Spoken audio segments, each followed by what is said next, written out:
कासगंज में झींगा और भोला नाम के दो दोस्त रहा करते थे। भोला अपने नाम के मुताबिक भोला ही था, वहीं झींगा एक शरारती और बिगड़ैल लड़का था। वो दिन भर आवारागर्दी करने के अलावा और कोई काम नहीं करता था। भोला के पिता गुजर चुके थे। वो अपनी अपाहिज माँ का बहुत ख्याल रखता था। वो दिन भर अपनी छोटी सी जमीन में खेती करके पसीना बहाता था।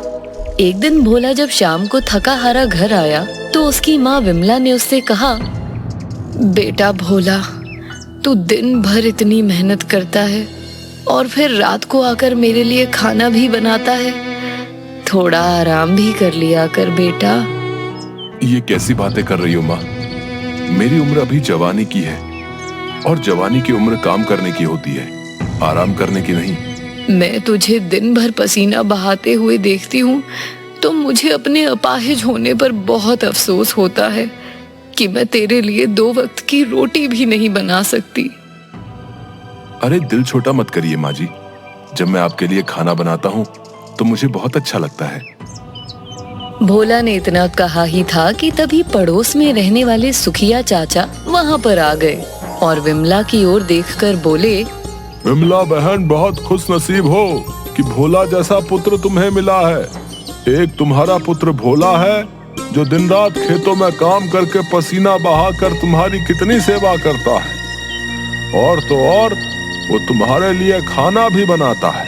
और एक मेरा पुत्र है जो दिन भर आवारागर्दी करने के अलावा और कुछ नहीं करता। अरे चाचा, ऐसी बात नहीं है। झींगा धीरे धीरे करके काम करने लगेगा। क्या खाक काम करने लगेगा बेटा? पहले तो वो सिर्फ काम नहीं करता था, दिन भर निठल्ला बन के घूमता था, लेकिन अब तो वो गांव की लड़कियों को भी छेड़ने लगा है।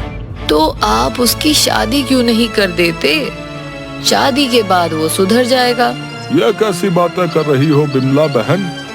मैं उसकी शादी करके किसी लड़की की जिंदगी बर्बाद नहीं करना चाहता। काम काज तो कुछ करता है नहीं, जो अपने लिए एक वक्त की रोटी का इंतजाम नहीं कर सकता, वो अपनी बीवी को क्या खिलाएगा? भोला, तू तो उसका दोस्त है, उसे समझाता क्यों नहीं बेटा? आप बिल्कुल चिंता मत कीजिए सुखिया चाचा, मैं कल इसके बारे में झींगा से जरूर बात करूंगा। अरे ये लो, मेरे घर पर आज खीर बनी थी और खीर तुम्हें बहुत पसंद है ना भोला, इसलिए मैं तुम्हारे लिए लाया हूँ। भोला ने सुखिया चाचा के हाथ से खीर ले ली और सुखिया मुस्कुराता हुआ वहाँ से चला गया। अगले दिन भोला झींगा से जाकर मिला और बोला, झींगा, तेरे पिताजी तुझसे बहुत परेशान रहते हैं, तू कुछ काम धंधा क्यों नहीं करता? झींगा भोला का दोस्त तो था, लेकिन वो अंदर ही अंदर भोला से बहुत जलता था, क्योंकि गांव में सब लोग भोला की तारीफ करते थे और उसकी बुराई। भोला की बात पर झींगा गुस्से से बोला, तो मेरा बाप अब मेरी शिकायतें पड़ोसियों के घर भी जाकर करने लगा है? ऐसी बात नहीं है झींगा, सुखिया चाचा हमारे घर जैसे ही तो हैं, और तू तो मेरा दोस्त है। भला वो मुझसे नहीं कहेंगे तो और किससे कहेंगे? तो तू मेरे बाप का वकील बनकर आया है? ऐसा मत बोल झींगा, वो तेरे पिताजी हैं, तुझे तमीज से बात करनी चाहिए। अगर तू कुछ काम काज करेगा तो उसमें तेरा ही फायदा होगा भाई, और तेरे पिता के ऊपर मेहनत का बोझ थोड़ा कम हो जाएगा। अरे ओ, अभी कोई काम करने की उम्र नहीं है मेरी, ये तो मौज मस्ती करने की उम्र है। नहीं झींगा, ये काम करने की ही उम्र है, और इस उम्र में ही आदमी मेहनत कर सकता है, तरक्की कर सकता है। जो जवानी के दिन बेकारी में गुजार देता है, उसके ऊपर बुढ़ापा किसी श्राप से कम नहीं होता। मेरी बात को अकेले में कभी ध्यान से सोचना। इतना कहकर भोला अपने खेतों की ओर चला गया। वहीं झींगा गुस्से से उसे जाता हुआ देखता रहा। झींगा अपने आप से बोला, कुछ सालों पहले मेरे ही साथ गिल्ली डंडा खेलता था और आज मुझे ही मेहनत का पाठ पढ़ा रहा है। तभी अचानक वहाँ पर राधू सूदखोर अपने कुछ साथियों को लेकर झींगा के पास आ गया। राधू गांव के लोगों को सूद पर पैसे उठाता था और उसके बदले वो उनसे भारी ब्याज वसूलता था। राधू गुस्से से झींगा से बोला, तुझे पता है ना इस महीने तेरे ऊपर ब्याज कितना चढ़ गया है? हाँ पता है मुझे, बोला तो था तेरे पैसे सब लौटा दूंगा। लौटा दूंगा नहीं बे, कब लौटाएगा? पिछले 3 महीनों से तू मुझे बेवकूफ बना रहा है। मैं सिर्फ तेरे पिताजी का लिहाज कर रहा हूँ झींगा। तेरी जगह कोई और होता तो मैं उसकी पीट पीट कर हालत खराब कर देता। राधु की बात सुनकर झींगा थोड़ा सा सहम गया। मुझे थोड़ी सी मोहलत और दे दीजिए। ठीक है, मैं तुझे 2 घंटे की मोहलत और देता हूँ। अगर 2 घंटे के अंदर मेरे पैसे ब्याज सहित नहीं मिले ना, तो मैं अपने पैसे तेरे बाप से जाकर वसूल लूंगा और उन्हीं के सामने तुझे मार मार कर तेरा भर्ता बना दूंगा, समझा? इतना कहकर वो गुस्से से वहां से चला गया। झींगा अपने आप से बोला, अब क्या होगा? जो पैसे मैंने इससे ब्याज में लिए थे वो तो सब जुए में हार गया। ये नई मुसीबत क्या आ गई यार। अगर राधु पिताजी के पास पहुंच गया तो वो मुझे घर से निकाल देंगे। तभी झींगा के दिमाग में एक तरकीब सूझी। तरकीब आते ही झींगा की आंखें चमक गईं और फिर वो अपने आप से बोला, एक काम करता हूँ, भोला से मांगता हूँ। इस पूरे गांव में सिर्फ भोला ही है, 1 नंबर का बेवकूफ, जिसे ये बेवकूफ गांव वाले समझदार कहते हैं। उसे जाकर बेवकूफ बनाता हूँ। मुझे उम्मीद है कि वो मुझे पैसे जरूर देगा। झींगा दौड़ता हुआ भोला के पास पहुंच गया और रोता हुआ चेहरा बनाकर मदद मांगने लगा। अरे तुझसे मैंने मना किया था जुआ खेलने के लिए, लेकिन तू फिर भी जुआ खेला। अब देख, राधु तुझे मारने के लिए कह रहा है। मुझे बचा ले यार, मुझे तू पैसे दे दे। मैं वादा करता हूँ कि अब कभी भी जुआ नहीं खेलूंगा और मेहनत से काम करूंगा और मेहनत करके तेरे पैसे जल्द से जल्द लौटा दूंगा। भोला की फसल कुछ दिन पहले ही बिकी थी। उसके पास पैसे रखे हुए थे। भोला ने वो पैसे झींगा के हाथों में देकर बोला, ये ले पैसे और जाकर राधु को दे दे और कल से कामकाज शुरू कर दे। झींगा पैसे लेकर वहाँ से सीधा राधु के पास पहुँच गया और उसने वो पैसे राधु को लौटा दिए। मगर झींगा एक बिगड़ैल लड़का था। 2 दिन बाद वो राधु से उससे भी ज्यादा पैसे और भारी ब्याज पर ले आया और कुछ ही दिनों में झींगा ने वो सारे पैसे जुए और शराब में उड़ा दिए। इधर भोला की माँ की तबीयत अचानक से खराब हो गई और डॉक्टर ने भोला को ये बोल दिया कि उसकी माँ का इलाज लंबा चलेगा। भोला को अचानक पैसे की जरूरत आ पड़ी। भोला दौड़ता हुआ झींगा के पास पहुंचकर बोला, झींगा, तूने जो मुझसे पैसे लिए थे, मुझे उसमें से थोड़े पैसे दे दे। मेरी माँ की तबीयत खराब हो गई है, मुझे पैसों की सख्त जरूरत है। झींगा अचानक सकपका गया। अभी तो मेरे पास पैसे नहीं है यार, बाद में दे दूंगा। झींगा, तूने मुझसे कुछ वक्त की मोहलत लेकर पैसे लिए थे। जब तक मुझे पैसों की जरूरत नहीं पड़ी, मैंने तुझसे पैसे कभी नहीं मांगे, लेकिन आज मुझे वाकई पैसों की बहुत ज्यादा जरूरत है। भोला की ये बात सुनकर झींगा का गुस्सा 7वें आसमान पर पहुंच गया। तुझे तो गांव में हर कोई अच्छा बोलता है ना, है? तुझे तो कोई भी उधार दे देगा, जाकर कहीं और से उधार क्यों नहीं मांग लेता? मैं उधार क्यों मांगूंगा झींगा, जब मेरे पैसे तेरे ऊपर निकल रहे हैं? झींगा ने भोला को पैसे देने से साफ इनकार कर दिया। इस बात पर भोला का दिल टूट गया। वो बुरी तरह से परेशान होकर बोला, तू मेरा दोस्त है झींगा, इसलिए मैं चाहकर भी तुझसे बुरा नहीं बोल सकता। लेकिन हाँ, अब मैं तेरी शिकायत सुखिया चाचा से जरूर करूंगा। सिर्फ उन्हीं का लिहाज करके मैं यहाँ से चुपचाप जा रहा हूँ।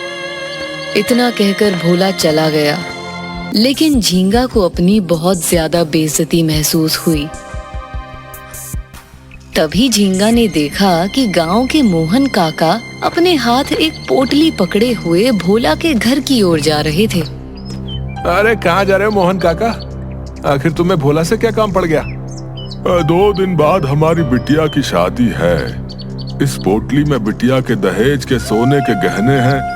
मैं अपनी पत्नी सरला के साथ शहर में कुछ खरीदारी करने जा रहा हूँ। तब तक ये गहने मैं भोला के घर पर रखने जा रहा हूँ। भला भोला से ज्यादा ईमानदार व्यक्ति इस गांव में कौन हो सकता है? इतना कहकर मोहन काका वहां से चले गए। उनकी बात सुनकर झींगा के अंदर भोला के प्रति और ज्यादा नफरत बढ़ गई। तभी वहां पर राधु अपने कुछ साथियों के साथ दोबारा आ पहुंचा। अभी तक मेरे पैसे नहीं आए झींगा। झींगा, जो कि बहुत गहरी सोच में एक योजना बना चुका था, मुस्कुराते हुए बोला, चिंता मत करो राधु भैया, 2 दिन बाद तुम्हारे पैसे पहुंच जाएंगे। ठीक है, सिर्फ 2 दिन। और तीसरा दिन मेरा। इतना कहकर राधू वहाँ से चला गया। झींगा भोला के घर पर चोरी करने की योजना बना चुका था। वो जानता था कि भोला दिन भर के लिए खेतों में काम करने के लिए चला जाता है और उसके घर पर उसकी बूढ़ी अपाहिज माँ लेटी रहती है। तो अगले दिन झींगा दोपहर के वक्त भोला के घर चला गया। क्या हाल है झींगा बेटा? आपके आशीर्वाद से मेरा हालचाल बहुत अच्छे है। यहाँ से गुजर रहा था तो सोचा भोला से मिलता चलूं। अरे तुझे तो पता है झींगा कि भोला सुबह से ही खेतों में निकल जाता है और शाम को लौटता है। अरे चाची, ये तो बड़ी गड़बड़ हो गई। चलो ठीक है, मैं उसे शाम को मिल लेता हूँ। वैसे मैं आपके लिए बर्फी लेकर आया हूँ। झींगा ने बर्फी में बेहोशी की दवाई मिला दी थी। विमला ने बड़े प्यार से बर्फी का एक टुकड़ा अपने मुंह में रख लिया, पर बर्फी खाते ही विमला को बुरी तरह से नींद आने लगी और वो कुछ ही पलों में बेहोश हो गई। झींगा ने बड़ी चालाकी से भोला के घर से वो सोने की पोटली अलमारी से निकाल ली और ठीक वैसी की वैसी पोटली उस जगह पर रख दी ताकि किसी को शक ना हो।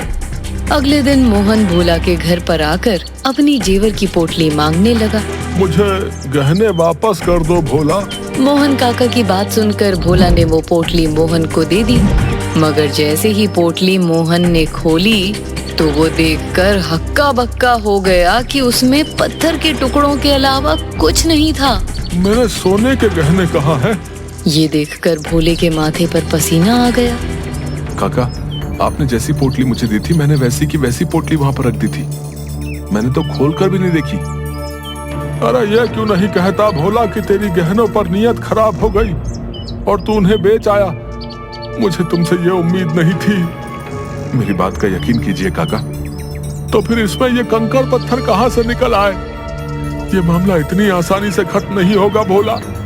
मैं तेरी शिकायत गांव के मुखिया से करूंगा। कुछ ही देर में वहाँ गांव के मुखिया, पड़ोसी सुखिया और लोगों की भीड़ लग गई। उन सब में झींगा भी था जो बहुत खुश था। हर कोई भोला को बुरा बोल रहा था। तो ये है तेरी मेहनत भोला?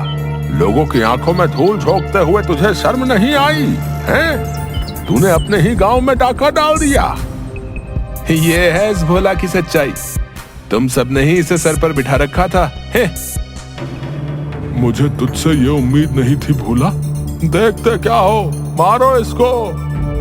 गांव वालों ने मिलकर भोला की बुरी तरह से पिटाई की।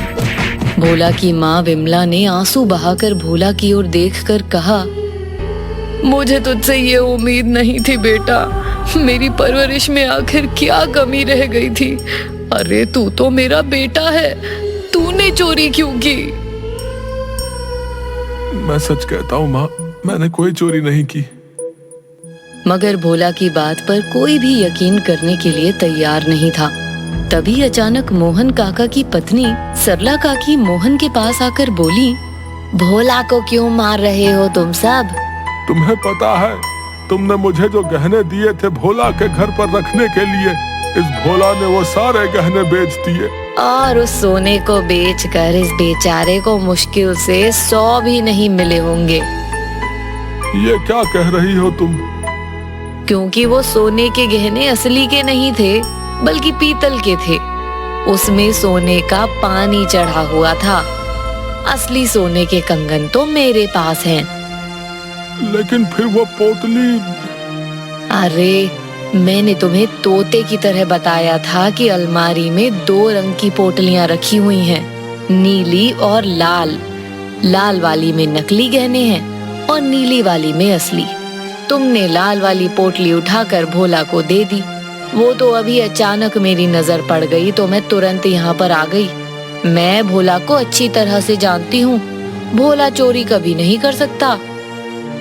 सरला काकी ने इतनी बात कही ही थी कि तभी अचानक राधू गुस्से से लाल पीला होता हुआ वहाँ पर आ गया और झींगा से बोला, अरे नकली गहने देकर मुझे बेवकूफ बनाता है? इतना कहकर राधू ने वही चुराई पोटली सबके सामने फेंक दी। झींगा की पोल खुल चुकी थी। सभी लोग समझ गए थे कि चोरी करने वाला झींगा ही है। तभी विमला बोली, अब मुझे याद आया, कल झींगा ही भोला से मिलने के लिए आया था। इसने मुझे बर्फी का टुकड़ा भी खिलाया। उसे खाते ही मुझे बुरी तरह से नींद आने लगी और अभी भी मेरा सर भारी हो रखा है।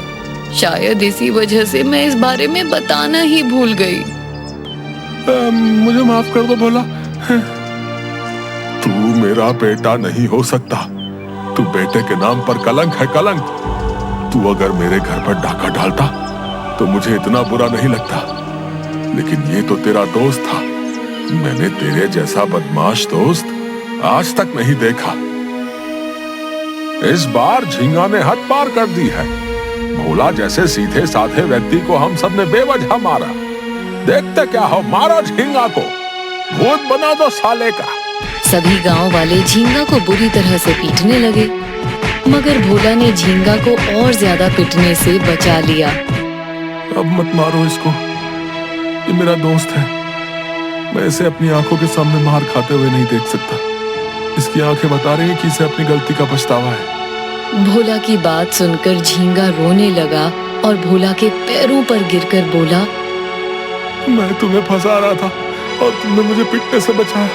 सच में भोला, तुम्हारी सच्ची दोस्ती ने मेरी आंखें खोल दी और मुझे एक बदमाश दोस्त से एक सच्चा दोस्त बना दिया। झींगा ने हाथ जोड़कर सबसे माफी मांगी और उस दिन के बाद झींगा भोला के साथ मेहनत करने लगा।